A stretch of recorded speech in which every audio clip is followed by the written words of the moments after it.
ជំពូកទី2 គុណធម៌ស្ដីពីការគោរពសិទ្ធិសេរីភាពក្នុងលោកនេះមនុស្សជាតិទាំងអស់មានកាតព្វកិច្ចសំខាន់ត្រូវធ្វើត្រូវអនុវត្តរៀងខ្លួនប៉ុន្តែរឿងសំខាន់ដែលមិនអាចខ្វះបាននោះគឺកាតព្វកិច្ចរបស់ខ្លួននៅក្នុងការគោរពសិទ្ធិសេរីភាពព្រោះថាកាតព្វកិច្ចនេះគឺជាមាគ៌ាដែលជាប្រភពជំរុញឲ្យមនុស្សជាតិទាំងអស់រស់នៅក្នុងសេចក្តីថ្លៃថ្នូរសុភមង្គលសុខដុមរមនាសន្តិភាពនិងរួមរស់ជាមួយគ្នាប្រកបដោយភាពក្សេមក្សាន្តជាទីបំផុតដោយចង់ឲ្យមនុស្សទាំងអស់ទទួលបាននូវតម្លៃទាំងអស់នោះហើយទើបចូលរួមចំណែករំលែកជាកម្លាំងស្មារតីនៅទស្សនៈមួយចំនួនដែលស្ដីពីការគោរពសិទ្ធិសេរីភាពដោយខាងក្រោមគុណធម៌ទី1មនុស្សគ្រប់រូបគប្បីប្រុងប្រយ័ត្នឲ្យមែនតែនចំពោះការចិញ្ចឹមសត្វត្រូវធ្វើត្រង់ដាក់ឲ្យសមរម្យថាបើជាអ្នកចិញ្ចឹមសត្វធាតុមួយចំនួនដូចជាមាន់ទាជ្រូកជាដើមដើម្បីជៀសវាងកុំឲ្យដើររវិញរវាមផ្ដេសផ្ដាសឈ្មោះកកាយដីស៊ីដំណាំផ្ទះអ្នកជិតខាងដែលជាមូលហេតុនាំឲ្យរំខានដល់អ្នកដទៃហើយក៏ជាបច្ច័យចង្រៃឲ្យកើតទៅជារឿងទាស់ឆ្លោះក្តីក្តាំគ្នាគុណធម៌ទី2មនុស្សគ្រប់រូបក៏បីប្រព្រឹត្តខ្លួនឲ្យបានល្អប្រសើរបើមានឋានៈទូនាទីជាអ្នកបម្រើជនណាមួយហើយនោះគឺត្រូវជួយលើកសរសើរផ្សាយកិត្តិគុណរបស់ចៅហ្វាយនាយដែលបានធ្វើសេចក្តីល្អចំពោះខ្លួនមិនក៏បីក៏កាយយករឿងហេតុអាក្រក់បន្តិចបន្តួចទៅរាយការណ៍ប្រាប់សេចក្តីដល់បណ្ដាជនដទៃដើម្បីបំបត្តិសេចក្តីល្អដែលចៅហ្វាយនាយបានធ្វើច្រើនចំពោះខ្លួនដូច្នោះទេគុណធម៌ទី3មនុស្សគ្រប់រូបក៏បីញ៉ាំងចិត្តឲ្យខ្មាស់និងខ្លាចទង្វើអាក្រក់បើគេអង្គុយប្រជុំគ្នាឬប្រជុំជនក្នុងទីណាមិនត្រូវទៅដេកប្រគៀកចិត្តទីនោះឡើយជាពិសេសបើក្នុងរោងបុណ្យនោះគេរៀបអាសនៈព្រះពុទ្ធរូបនៅទិសណាមិនត្រូវដេកយកជើងទៅទិសនោះទាំងមិនត្រូវដេកយកជើងទៅចំវងអ្នកអង្គុយជជែកធម៌អាជាដើមនោះទៀតគុណធម៌ទី4មនុស្សគ្រប់រូបមិនត្រូវរំខានបំផ្លាញពេលវេលាប្រយោជន៍អ្នកដទៃដោយហេតុតែសម្ដីលេះលោះឥតខ្លឹមសារដោយប្រការណាមួយនោះទេគុណធម៌ទី5មនុស្សគ្រប់រូបមិនត្រូវប្រកាន់យកគំនិតមើលងាយមើលថោកលើអ្នកដទៃនោះទេទោះបីគេជាមនុស្សអន់ខ្សោយជាងខ្លួនក៏ដោយក៏គួរឲ្យតម្លៃនិងផ្ដល់កិត្តិយសក្នុងនាមជាមនុស្សដូចគ្នាម្យ៉ាងទៀតមិនគួរអួតបំពើងខ្លួនឯងដើម្បីយកប្រៀបលើអ្នកដទៃដូច្នោះទេទង្វើបែបនេះមិនមានប្រយោជន៍អ្វីឡើយព្រោះថាមនុស្សល្អឬឆ្លាតស្ថិតនៅលើការឲ្យតម្លៃពីអ្នកផ្សេងមិនមែនអង្គុយលើចង្អេរលើកខ្លួនឯងចេះតែលើកបាននោះទេហេតុនេះមិនថាជាអ្នកមានឋានៈទ្រព្យធននិងការចេះដឹងកម្រិតណានោះទេចូលសម្ដែងអាកប្បកិរិយាឲ្យបានសមរម្យចំពោះអ្នកដទៃអ្នកគោរពគេនឹងគោរពតបមកអ្នកវិញបើអ្នកមិនសម្ដែងអាកប្បកិរិយាឲ្យស្មើភាពជាមួយនឹងអ្នកដទៃថ្ងៃណាមួយអ្នកអាចនឹងត្រូវទទួលដោយអ្វីដែលអ្នកធ្លាប់ធ្វើអញ្ចឹងដែរគុណធម៌ទី6មនុស្សគ្រប់រូបក៏បីជួយវាយតម្លៃអិរិយាបថគ្នាទៅវិញទៅមកតាមរយៈការផ្ដល់ជាយោបល់ការសម្រេចចិត្តអាកប្បកិរិយាកែលម្អនិងផ្ដល់ជាបទពិសោធន៍ព្រោះអិរិយាបថខ្លះធ្វើឲ្យអ្នកដទៃសប្បាយរីករាយប៉ុន្តែក៏ធ្វើឲ្យអ្នកខ្លះមិនសប្បាយចិត្តផងដែរដូច្នេះចាំបាច់ត្រូវស្ដាប់ការវាយតម្លៃនិងទទួលយកយោបល់ល្អពីអ្នកដទៃមកពិចារណាគុណធម៌ទី7មនុស្សគ្រប់រូបក៏បីសម្ដែងអាកប្បកិរិយាឲ្យល្អរៀបរយនៅក្នុងទីប្រជុំកុំឈរស្ទឹមចង្កេះលូកហោប៉ាវឈរជ្រែងបោះជើងទៅមុខទៅក្រោយដែលជាអាការៈឥតគួរសមផងនាំឲ្យច្រងេងច្រងាងទើសមុខមាត់អ្នកឈរជិតខាងផងក៏បីធ្វើឲ្យបានសមរម្យនោះទើបជាការដ៏ល្អគុណធម៌ទី8មនុស្សគ្រប់រូបក៏បីប្រយ័ត្នឲ្យណាស់កាលបើនឹងធ្វើអ្វីមិនថានឹងធ្វើក្នុងផ្ទះរបស់ខ្លួនឯងឬនឹងធ្វើនៅទីដទៃ បើទង្វើនោះអាចប៉ះពាល់ដល់អ្នកជិតខាងធ្វើឲ្យរំខានដល់គេឬក្តៅក្រហាយចិត្តដំណើរនេះមិនគួរធ្វើអ្វីៗតាមចិត្តចង់ឬប្រកាន់សិទ្ធិថាធ្វើបាននោះឡើយត្រូវចេះក្រែងចិត្តអ្នកដទៃខ្លះផងដូចជានៅផ្ទះជាប់គ្នានៅបន្ទប់ជាប់គ្នាឬនៅបន្ទប់ជាមួយគ្នាជាដើមគុណធម៌ទី9មនុស្សគ្រប់រូបក៏បីប្រុងប្រៀបរៀបចំទុកដាក់ខ្លួនជាមួយមិត្តភ័ក្តិលៃលកយ៉ាងណាកុំឲ្យខ្ពស់ពេកព្រោះការរៀបចំខ្លួនខ្ពស់ពេកនាំឲ្យគេស្អប់ម្យ៉ាងទៀតបើដាក់ខ្លួនទាបជាងគេពេកក៏ជារឿងមិនកើតដែរព្រោះការប្រព្រឹត្តខ្លួនយ៉ាងនេះនាំឲ្យគេមើលងាយដូច្នេះប្រើវិធីយ៉ាងណាត្រូវឲ្យល្មមបានហើយទើបជាកិច្ចដ៏សមរម្យបើនៅជាមួយនឹងអាចារ្យវិញនោះត្រូវទន់ភ្លន់គោរពអោនលំទោនដោយពាក្យលោកពោលទុកថាឈ្នះអ្នកទាបទន់ខ្សោយដោយការសង្គ្រោះឈ្នះអ្នកស័ក្តិខ្ពស់ដោយការអោនលំទោនឈ្នះអ្នកស្មើគ្នាដោយការព្យាយាមចំណែកឯការរៀបចំខ្លួនជាមួយនឹងភេទផ្ទុយគ្នាត្រូវរៀបចំនៅឥរិយាបថឲ្យល្អមិនដំកើងខ្លួនវាយរឹកហើយក៏មិនបណ្ដោយខ្លួនដែរត្រូវមានអាកប្បកិរិយាល្អរៀបរយរៀបសារជានិច្ចមិននិយាយលេងរហូតដល់ហួសវិស័យមនុស្សដូច្នោះទេគុណធម៌ទី10មនុស្សគ្រប់រូបក៏បីព្យាយាមបរិច្ចាគច្រើនជាងសុំនិងមិនប្រកាន់វណ្ណៈរើសអើងផងដែរព្រោះថាប្រសើរជាងការឃើញតែពីខ្លួនឯងកាលបើទម្លាប់ធ្វើកិច្ចបរិច្ចាគយ៉ាងនេះនឹងបានជាទីគាប់ចិត្តស្រឡាញ់រាប់អានរបស់មនុស្សក្នុងទីនោះគេនោះសោតទៀតក៏មិនជាទីរង្គៀសឡើយរឿងចំពោះខ្លួនម្យ៉ាងទៀតនឹងមានគ្នាច្រើនគេនឹងព្រមទទួលខ្លួនហើយពេលខ្លះគេអាចលើកដំកើងឲ្យធ្វើជាអ្នកធំអធិបតីដឹកនាំពួកគេទៀតផងគុណធម៌ទី11មនុស្សគ្រប់រូបក៏បីរកកន្លឹះដើម្បីជោគជ័យបើមានការផ្លាំងផ្លាត់អ្វីកុំចេះតែមកបន្ទោសគ្នារករឿងឆ្លោះប្រកែកគ្នាត្រូវមានគុណធម៌ប្រចាំចិត្តសម្រាប់ដោះស្រាយនៅបញ្ហានោះទើបជាការប្រពៃគុណធម៌ទី12មនុស្សគ្រប់រូបក៏បីបើកបរយានជំនិះទាំងឡាយមានឡានជាដើមដោយល្បឿនសមរម្យត្រូវអនុគ្រោះយោគយល់គ្នាជាពិសេសគួរកំណត់ដឹងទីកន្លែងប្រជុំជនទាំងឡាយមានសាលារៀនជាដើមត្រូវបន្ថយល្បឿនឬឈប់ទៅតាមការគួរគុណធម៌ទី13មនុស្សគ្រប់រូបក៏បីចេះបារម្ភចេះរង្គៀសក្រែងទោះអព្យាស្រ័យអ្នកដទៃដូចជាជក់បារីក្នុងចំណោមមនុស្សច្រើនវាអាចប៉ះពាល់ដល់អ្នកដទៃដែលធំផ្សែងបារីមិនបានម្យ៉ាងទៀតពេលដើរឬជិះកង់ម៉ូតូឡានមិនគួរខាក់ស្ដោះ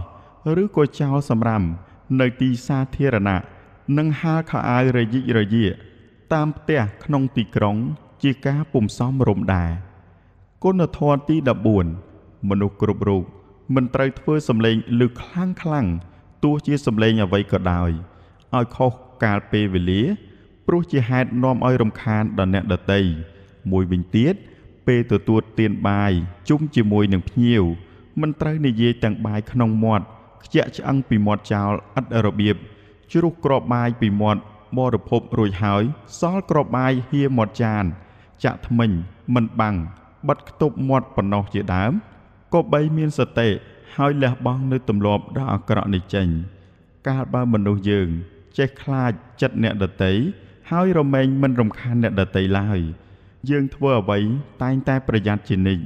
ព្រមដោយការសង្កេតពិនិត្យសិក្សាឆ្វេងយល់អំពីសង្គមមនុស្សផងយើងពិតជាបានរស់ដោយល្អប្រពៃគុណធម៌ទី15មនុស្សគ្រប់រូបក៏បីញ៉ាំងចិត្តឲ្យកើតមានដល់គ្នានឹងគ្នាចេះជួយយកអាសាគ្នាចេះចែករំលែកសេចក្តីសុខឲ្យគ្នាចេះឲ្យជីវិតដល់គ្នានឹងគ្នាចេះគួរសមរកគ្នាចេះលើកលែងទោសឲ្យគ្នាចំពោះអ្នកដែលខុសដែលស្គាល់កំហុសរបស់ខ្លួនយ៉ាងនេះទើបសមគួរឬសមសួនជាមនុស្សក្នុងសង្គមគុណធម៌ទី16មនុស្សគ្រប់រូបក៏បីចេះសាងសម្ព័ន្ធភាពដោយកាយវាចាចិត្តឲ្យល្អប្រពៃជាមួយនឹងអ្នកដទៃក្នុងសង្គមជាមួយនឹងបរិស្ថានព្រោះថារមែងឲ្យផលដល់ការតាំងនៅនៃសន្តិសុខសង្គម ភាពថ្លៃថ្នូរបរិបូរណ៍សប្បាយរបស់ខ្លួននិងសង្គមរបស់ខ្លួនជាពិសេសគឺអំណោយផលដល់ការរស់នៅជាមួយគ្នាដោយល្អប្រសិទ្ធិការគំរាមកំហែងសម្លុតបៀតបៀនរវាងជីវិតដែលប្រាថ្នាសុខទាំងអស់គ្នាគុណធម៌ទី17មនុស្សគ្រប់រូបក៏បីរៀនរស់នៅជាមួយគ្នាចេះស្រឡាញ់មនុស្សជាតិផងគ្នាមានភាទរភាពនិងចេះជួយឈឺឆ្អាលស្គាល់សុខទុក្ខគ្នាទៅវិញទៅមកជានិច្ចទោះជាតិសាសន៍ណាក៏ដោយគុណធម៌ទី18មនុស្សគ្រប់រូបមិនត្រូវដេញដោលផ្ចាញ់ផ្ចាលគ្នាទេព្រោះការដេញដោលផ្ចាញ់ផ្ចាលយកឈ្នះចាញ់ខ្វះហេតុផលប្រព្រឹត្តទៅក្នុងគោលបំណងមិនល្អនេះជាការប្រព្រឹត្តដែលធ្វើឲ្យខាតបង់ពេលវេលាខូចទាំងអារម្មណ៍ធ្វើឲ្យរង្គោះរង្គើដល់អព្យាស្រ័យមិត្តភាពសង្គមប្រសិនបើអាចជៀសវាងជាការប្រសើរបំផុតព្រោះវាគ្មានអ្វីចំណេញទេមានតែខាតនឹងបានត្រឹមតែធ្វើឲ្យគេធុញទ្រាន់ប៉ុណ្ណោះគុណធម៌ទី19មនុស្សគ្រប់រូបក៏បីព្យាយាមលើកសរសើរចំណុចល្អរបស់អ្នកដទៃអត់ឱនដល់ចំណុចខ្វះខាតរបស់គេព្រោះម្នាក់មានចំណុចខ្លាំងនិងចំណុចខ្សោយរៀងខ្លួនអ្វីដែលខ្លួនមានមិនប្រកាសថាអ្នកផ្សេងមាននិងអ្វីដែលគេមានក៏មិនប្រកាសថាយើងមានដែរដូច្នេះដើម្បីជាប្រការដែលសមរម្យនិងជាទិដ្ឋានុគតិដ៏ល្អសម្រាប់អ្នកផងយើងមិនគួរយកចំណុចខ្លាំងរបស់ខ្លួនទៅរិះគន់អ្នកដទៃឡើយផ្ទុយទៅវិញយើងគួររកឱកាសល្អសម្រាប់បំភ្លឺផ្លូវដល់គេនិងព្យាយាមខ្នះខ្នែងជួយបំពេញបន្ថែមនៅអ្វីដែលជាចំណុចខ្វះខាតរបស់ខ្លួនឯងផងនិងអ្នកដទៃផងឲ្យកាន់តែប្រសើរឡើងដោយឧបាយនៃប្រាជ្ញានោះទៅអ្វីគ្រប់យ៉ាងស្រស់បំព្រងគួរជាទីមោទនៈសម្រាប់ជីវិតគ្រប់រូបដែលមានប្រក្រតីរស់នៅក្នុងសង្គមនេះឯងគុណធម៌ទី20មនុស្សគ្រប់រូបក៏បីសួររកហេតុផលឲ្យបានច្បាស់លាស់ដោយពាក្យទន់ភ្លន់ប្រកបដោយទឹកចិត្តអព្យាស្រ័យយោគយល់គ្នាប្រសិនបើមានបញ្ហាអ្វីចោទឡើងគុណធម៌ទី